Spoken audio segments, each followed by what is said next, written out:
एक किसान के घर जन्म हो गया उस पुण्यात्मा का। तो उसी विधान से परमात्मा उस किसान के पास गए और किसान से कहा कि भाई, किसान पहले बैठे, राम रमी हुई है, आओ महाराज जी बैठो जी, बड़ी आसन दे दिया, आप नीचे बैठ गया भगत की तरह। तो महाराज जी तो फिर महाराज जी होते, हमने भक्ति का ज्ञान सुनाते, परमात्मा की चर्चा शुरू कर दी।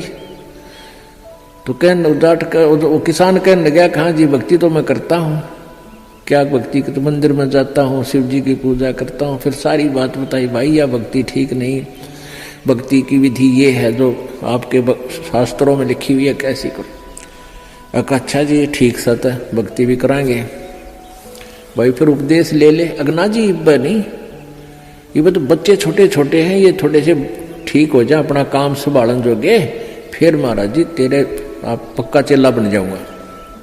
लाख समझाने पर भी नहीं माना, यही कहता रहा। परमात्मा चले गए। कुछ दिनों के बाद फिर गए, देखा क्या, किसान के 2 लड़के थे, उन लड़कों के भी बच्चे हो रहे, उन खिलाने लग रहा खूब प्यार से, सीने से लटा रखे पोते। परमात्मा फिर गए, किसान भाई भगत जी, देवता तेरे बच्चे भी समझदार हो गए हैं और खेत का काम संभाल लिया, तू आजा भक्ति कर ले, नाम ले ले। ने बोला महाराज जी देख, छोटे छोटे पोते हैं, बच्चे खेत में जा हैं, काम कर रहे हैं, और मैं इनको बाद में संभाल रहा हूँ, अब मुझे फुर्सत नहीं है, थोड़े ही बच्चे पोते बड़े हो जा, थोड़े से फिर मैं भक्ति करूँगा। बहुत कहने पर भी नहीं बोला, ना बाबा जी दुखी ना करे मैंने, क्यों पोते घने प्यारे लग गया करे। यह काल का एक भयंकर जाल आगे और बढ़ा देता है उसके ऊपर। अब बेटे तो उल्टे बोल रहे, कोई धमका दे, कोई खुड़का दे, और वो पोते बोल लग रहे प्यारे प्यारे, तो वो घने प्रिय लगते हैं। न बोले बाबा जी तू तो सब ऐसा ही, तेरे तो कोई लाग नहीं, कोई संतान नहीं, तेने क्या पता संसार के उसका है, कह दिया भक्ति कर ले, भक्ति नहीं होया करे, पोते बड़े हो लेंगे फिर बात करूंगा तेरे से, फिर जरूर नाम ले लूंगा, पक्की बात हो रही। नो टाल टूल दिया। अब 4 साल के बाद फिर आए परमात्मा संत जी रूप में।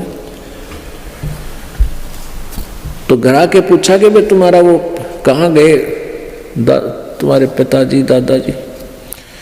वो पता चला कि वो तो मर गए, 4 साल हो गए, मृत्यु होगी। मालिक को तो पता था, क्या था कि खेत में उन्हें का बैल बन गया, आके बैल बन गया, बैल की चुनी प्राप्त की, और खेतों में उसका बेटा उसको हल में जोत रहा। अब परमेश्वर वहां पहुंचे, वो लड़का भी जाने था, महात्मा कई बार आया करते, रोक दिया, कहा महाराज जी कैसे आना हुआ कि भाई डट जा तेरे बाबू, तो 2 बात बतलाऊंगा। उस बैल के कान में निकट सी जाकर कहने लगा, रे भगत अब तो आजा मेरी शरण में, तेरा शरीर छुटवा दूं बैल का, और नाम दे, तेरे को मनुष्य जीवन दे दूंगा, और तू चाल देख ये दुखी हो रहा, तेरा लठ लग गया, तेरा बेटा लठ मारे हैं, और तेरी के दुर्गति हो रही, तो क्या कहे वो बैल ने कहा बाबा जी तू बोल रहा मत, अब मैं यहाँ से मर जाऊंगा, दूसरा बैल आ गया, वो थोड़ा काम करेगा, मेरे बेटा ने टोटा हो जाएगा, वो तेरा गजब हुई हो। परमात्मा बोले अच्छा भाई कोई बात ना, ले धन बना तो बेटा गए। अब कुछ दिन के बाद वो बैल भी मर गया, मृत्यु के बाद वो सांप बन गया। अब सांप को एक याद होता है, उसने कहीं धन गाड़ रखा, पहले जमीन में दबाया करते चोरों के डर से, धन जेवर दाब दिए, पैसे चांदी के हुआ करते, सिक्के वो लको दिए, छुपा दिए। तो सर्प बनकर वो वहीं घूम रहा है।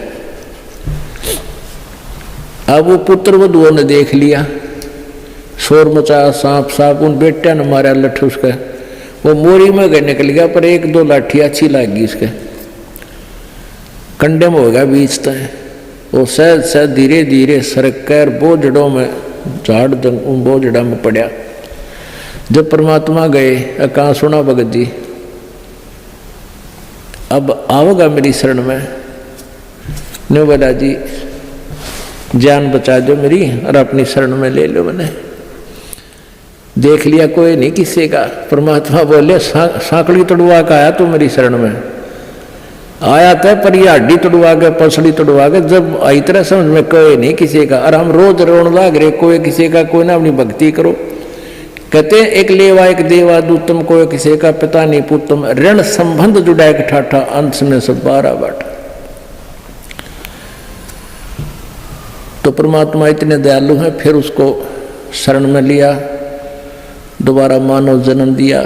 आगे देखो वो सूतमा होगा कि ना, फिर वह बीमारी शुरू कर ले मन माने। तो ऐसे दयालु है परमात्मा। पुण्यात्माओं ये मनुष्य जीवन बार बार नहीं मिलता और ये ज्ञान नहीं मिलता। आपके ना जाने कौन से जन्म के पुण्य, बिना गिनती के असंख्य पुण्य आपके साथ हैं और विशेष कृपा परमेश्वर कबीर जी के आपके ऊपर है, जो आप यहाँ पहुँच रहे हैं और ये ज्ञान आप तक पहुँच रहा है उन पुण्यात्माओं के न्यारे कर्म है इस दुनिया में। और परमात्मा कहते हैं समझा है तो सिर दर पाओ, बहुर नहीं रे ऐसा दाव। बोल सतगुरुदेव।